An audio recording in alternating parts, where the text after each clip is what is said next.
शुरू करता हूँ उसके नाम से जो नहायत रहम वाला और बेमांग देने वाला है। अदब गाहिस्त ज़ेरे आसमां अज़ अर्श नाजुक तर, नफस गुम कर दमी आयत जुनैदो बा यजीदी जा, बमुस्तफ़ा बेरसा खेशरा के दी हमाऊस, गर बऊ न रसीदी तमाम बुलहबीस। हैदर की अता पे हल अता शाहिद है, सुभान अल्लाह। तेग जनी पे ला फता शाहिद है। काबे की विलादत पे पैगंबर हैं गवाह, सुभान अल्लाह। मस्जिद की शहादत पे खुदा शाहिद है। सुभान अल्लाह, सुभान अल्लाह। लड़ने को अगर हैदरे सफदर न निकलते, बुत घर से खुदा के कभी बाहर न निकलते। काबे को सफा कर दिया खालिक के करम से, अज़ादे के निकले असदुल्लाह हरम से। सुभान अल्लाह, सुभान अल्लाह, सुभान अल्लाह। नबी की आज़मूदा क़ुव्वतों से काम लेता हूँ। नबी की औलाद अली का शहजादा, जिसकी ज़ियारत आप अपने माथे की निगाहों से कर रहे हैं, मैं उनके दादा का शेर उन्हीं की खिदमत में पेश कर रहा हूँ। सुभान अल्लाह, सुभान अल्लाह। नबी की आज़मूदा क़ुव्वतों से काम लेता हूँ, संभल आए गर्दिशे दौरान अली का नाम लेता हूँ। मोहतरम सज्जादा नशीन, आस्ताना बंदा नवाज सैयद शाह अली अल हुसैनी साहब क़िबला, हमारे और आपके क़ायद,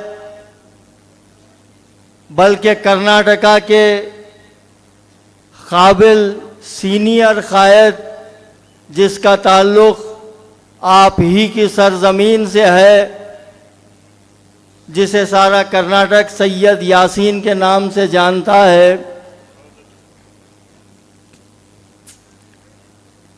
जनाब नाइक साहब, मेंबर ऑफ पार्लियामेंट रायचूर, दीगर मशाइखीन उज़्ज़ाम, उलमाए किराम, बुज़ुर्गों और दोस्तों, मैं जो नाम सबसे आखिर में ले रहा हूँ, अगेंस्ट द प्रोटोकॉल जिसको कहा जाता है, उसकी वजह यह है कि मुझे एक मिसाल देना है।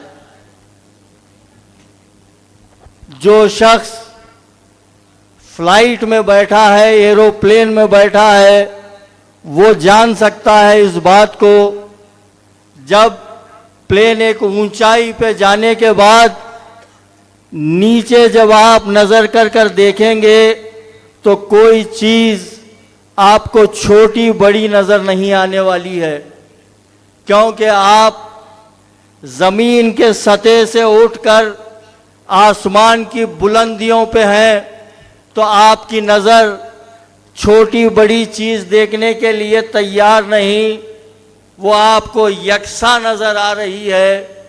जब कोई इंसान इंसानियत के मकाम से ऊंचा उठता है तो उसकी नज़र भी हर इंसान को यकसा देखना चाहती है, और वो हर समाज को एक नज़र से देखने वाला आपके ज़िले का मिनिस्टर भोसराज साहब यहाँ बैठे हैं।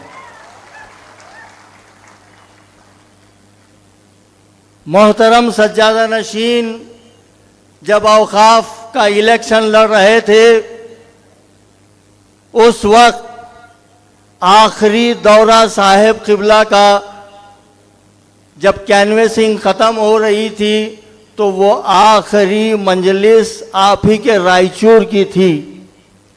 आप लोगों के साथ देने के बाद उस वक्त यासीन साहब, उनका पूरा ग्रुप, उस्मान गलगल साहब, मोहतरम जावेदुल हक साहब, बहुत सारे लोग साहब को जितवाने के लिए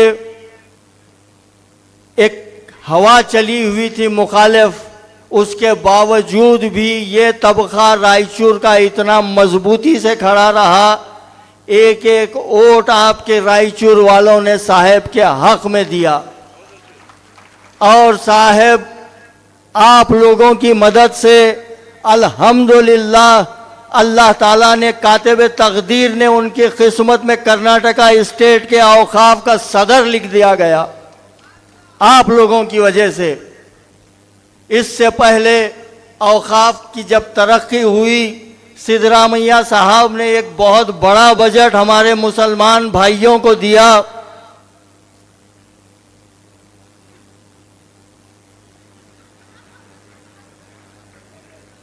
नाम पढ़ने नहीं आ रहा।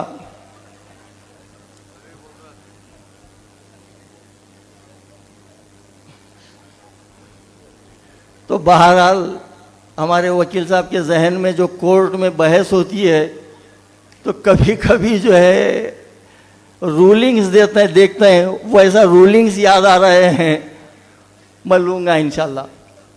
तो जब इलेक्शन आया औकाफ के सदर बनने का, तो उस वक्त आप ही के शहर का नौजवान जिसका नाम दिया गया, मैं लेने ही वाला था, रवि भोसराज, उनकी मदद इतनी रही साहब चेयरमैन पे रहे। और आप ही के शहर का एक एमएलसी, वो भी आपकी कौम के लिए हमेशा सोचने वाला है, जिसका नाम वसंत कुमार है, वो भी साहब की चेयरमैनशिप के लिए मदद किए। और साहब क़िबला ने ये तय किया कि मेरा आखिरी दौरा रायचूर का था, तो तहनीयत का पहला जलसा भी रायचूर से मैं शुरू करूंगा। और मुझे कल रवि भोसराज के साथ जब मैं ये दौरा कर रहा था, वो जो मुझे दिखा रहे थे ग्राउंड, साहब क्या ये काफ़ी है कि पब्लिक आएगी या नहीं? तो बंदा नवाज की निस्बत से कल यहीं खड़े रहकर मैंने कहा था, ये वालकट ग्राउंड अपनी कम दामानी का गिला करता रहेगा, उतने मुसलमान इंशाअल्लाह ताला साहब को मुबारकबाद देने आएंगे। और अल्हम्दुलिल्लाह रायचूर का एक एक बच्चा यहाँ नजर आ रहा है।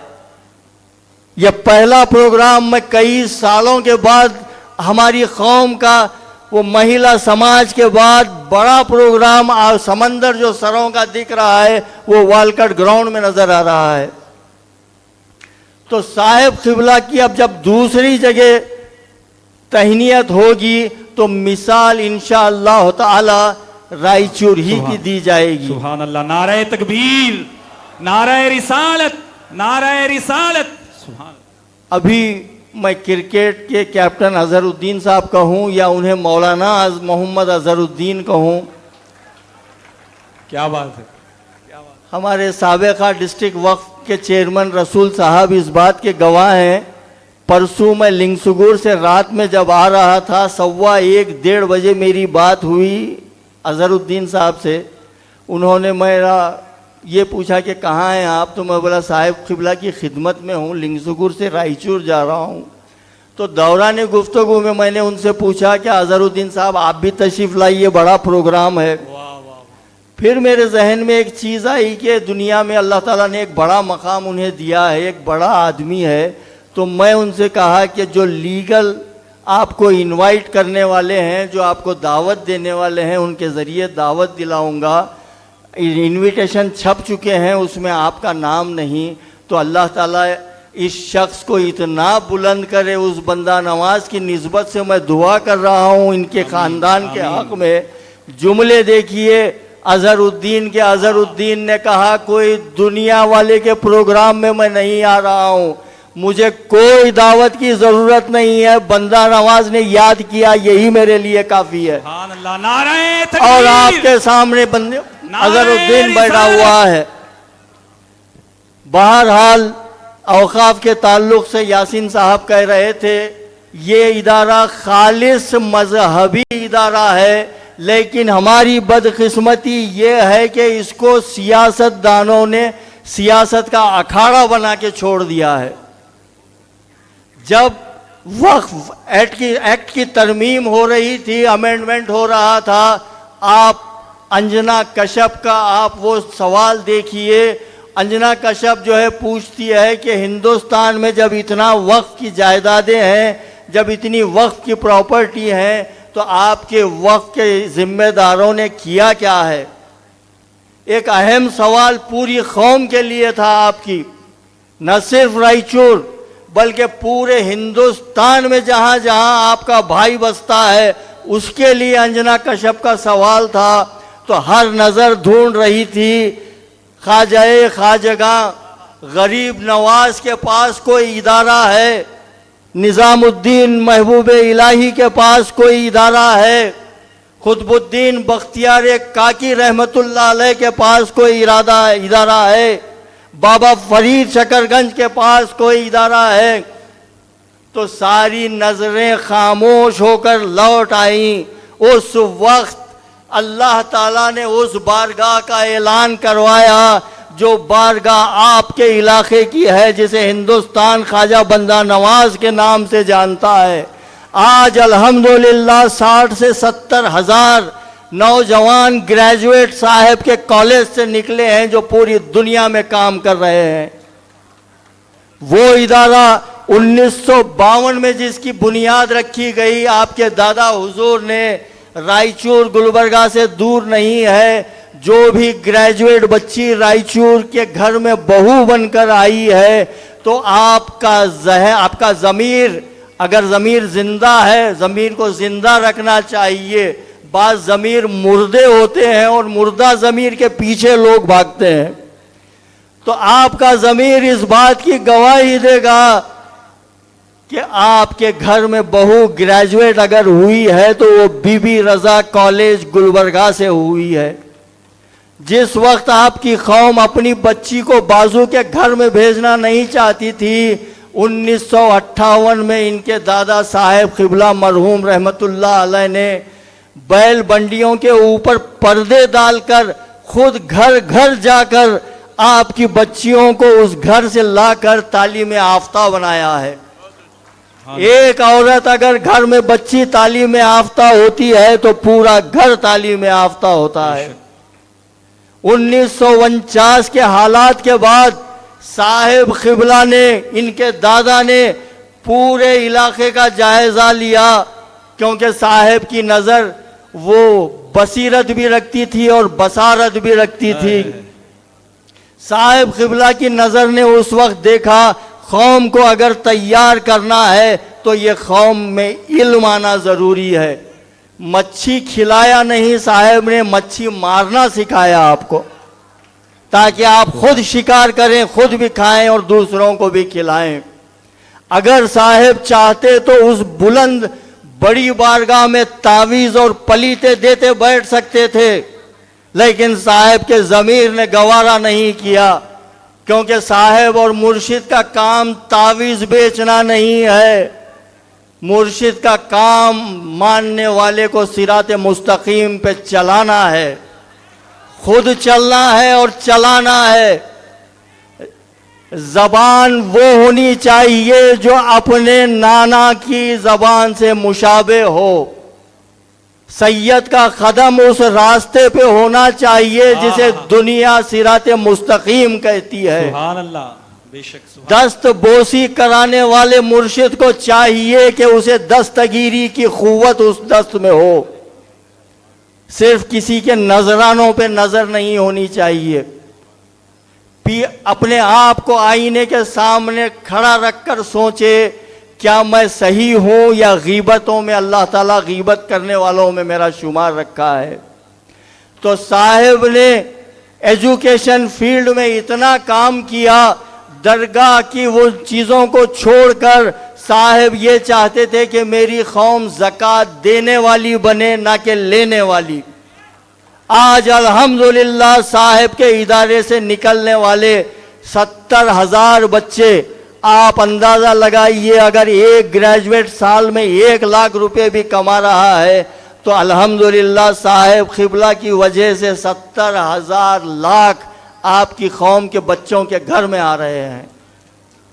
और आइंदा साहिब क़िबला ने ये अहद किया है, मैं यहाँ से पूरे कर्नाटका को ये ऐलान कर रहा हूँ, क्योंकि ये पूरे कर्नाटक में इस वक्त लाइव टेलीकास्ट देखा जा रहा है।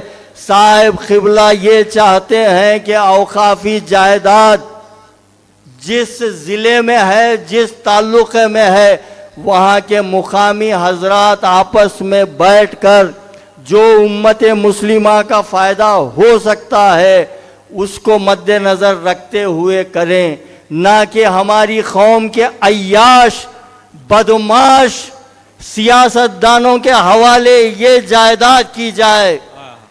आप लोग जो चाहेंगे पूरे कर्नाटका में वो फैसला साहब लेना चाहते हैं, अपना कोई फैसला नहीं, जो आपके हक में होगा इंशाअल्लाह ताला। मैं शुक्रिया अदा करता हूं तमाम जो ये जिम्मेदारान हैं, सदर जलसा अमीनुद्दीन कादरी साहब क़िबला जिसकी निगरानी में हो रहा है, सैयद सज्जाद मतवाले साहब और हमारे खालिद साहब, तमाम लोग, आप तमाम लोगों का शुक्रिया। इतनी रात के बावजूद भी आप बैठे हुए हैं। आपको भी चाहिए, मेरी ये गुजारिश है रायचूर वालों से, इतना बेहतरीन दिल अल्लाह ताला ने आपको दिया है, मोहब्बत भरा हुआ दिल दिया है। सिर्फ इतनी गुजारिश करता हूँ, अगर कोई शख्स आपके सामने आकर किसी के बारे में गिला कर रहा है तो उस गिला करने वाले से गुजारिश कर दें कि अल्लाह के वास्ते अब ये चीज़ छोड़ दे, मोहब्बत से पेश आ। निज़ामुद्दीन औलिया महबूब इलाही के एक मुरीद होने के बाद आकर कहने लगे, सरकार मैं जब से आपका मुरीद हुआ हूँ कुछ लोग मेरे दुश्मन हो गए हैं, मुझे कोई आप वजीफ़ा बताएं ताकि उनका जहन सही हो जाए। तो महबूब इलाही ने कहा, मैं तुम्हें सिर्फ एक नुस्खा देता हूँ, तुम मोहब्बत से पेश आओ। तो जाकर चंद दिन वो उस मोहब्बत से पेश आने लगा तो वो लोग मानने तैयार नहीं हुए। तो फिर वापस आकर जो है उसने कहा कि सरकार लोग नहीं मान रहे हैं, कोई दूसरा नुस्खा दीजिए। तो महबूब इलाही ने इरशाद फरमाया, मैं जो दिया हूँ वो एक ही नुस्खा मोहब्बत का है, शायद वो कम पड़ रही है, उसमें इजाफा कर, मकदार को तू मोहब्बत की बढ़ा, लोग तेरे पास आएंगे। आखिरी बहलुल दाना का एक वाक़या जो मैं हमेशा बयान करता हूँ, 2 मिनट में वो वाक़या बयान कर कर अपनी कुर्सी लूँगा मैं। बहलुल दाना एक बहुत बड़े बुज़ुर्ग गुज़रे हैं। 3 पौ दुनिया जब खलीफा हारून रशीद के कब्ज़े में थी, खिला जैसा आपका अंदरून खिला है, खिले की फसील के बाहर कुछ लोग थे और बहलुल दाना इशारे कर रहे थे, ऐसा नीचे हाथ, ऐसा ऊपर हाथ। पीछे खलीफा वक्त आया, आकर पूछा, बहलुल ये क्या कर रहे हो, लोग हंस रहे हैं। तो बहलुल दाना ने कहा, इनमें और उसमें सुलह करा रहा हूँ। लोग हंसने लगे कि अल्लाह में और बंदों में सुलह करा रहा है, मजाक हो गया, निकल गए। कुछ दिन के बाद बहलुल दाना कब्रिस्तान में नीचे हाथ और ऊपर हाथ कर रहे थे। तो उस वक्त फिर हारून रशीद देखा, आकर पूछा, बहलुल आज क्या कर रहे हैं कब्रिस्तान में? तो बहलुल दाना ने कहा, आज भी वही काम कर रहा हूँ, सुलह करा रहा हूँ। तो हारून रशीद ने पूछा, क्या सुलह हो गई? तो बहलुल दाना के जुमले देखिए, उस दिन वो राज़ी था, ये राज़ी नहीं थे, आज ये राज़ी हैं, वो राज़ी नहीं है। तो बहरहाल मेरे भाइयों, आखिरत हमारे लिए बहुत अहम है, ज़िंदगी का क्या भरोसा। हम हमारा ख्वाजा का दामन पकड़े रहेंगे और उस आका की शिफात पे नज़र रहेगी हमारी इंशाअल्लाह। बस हमारे थोड़े से आमाल अगर सुधर गए तो माजी में जो आपके असलाफ का उरूज था, जो दबदबा था, आप सही हो गए, आपके अखलाक अगर सही हो गए तो फिर दुनिया आपके क़दमों में ही है। वाखिर दाना अल्हम्दुलिल्लाहि रब्बिल आलमीन।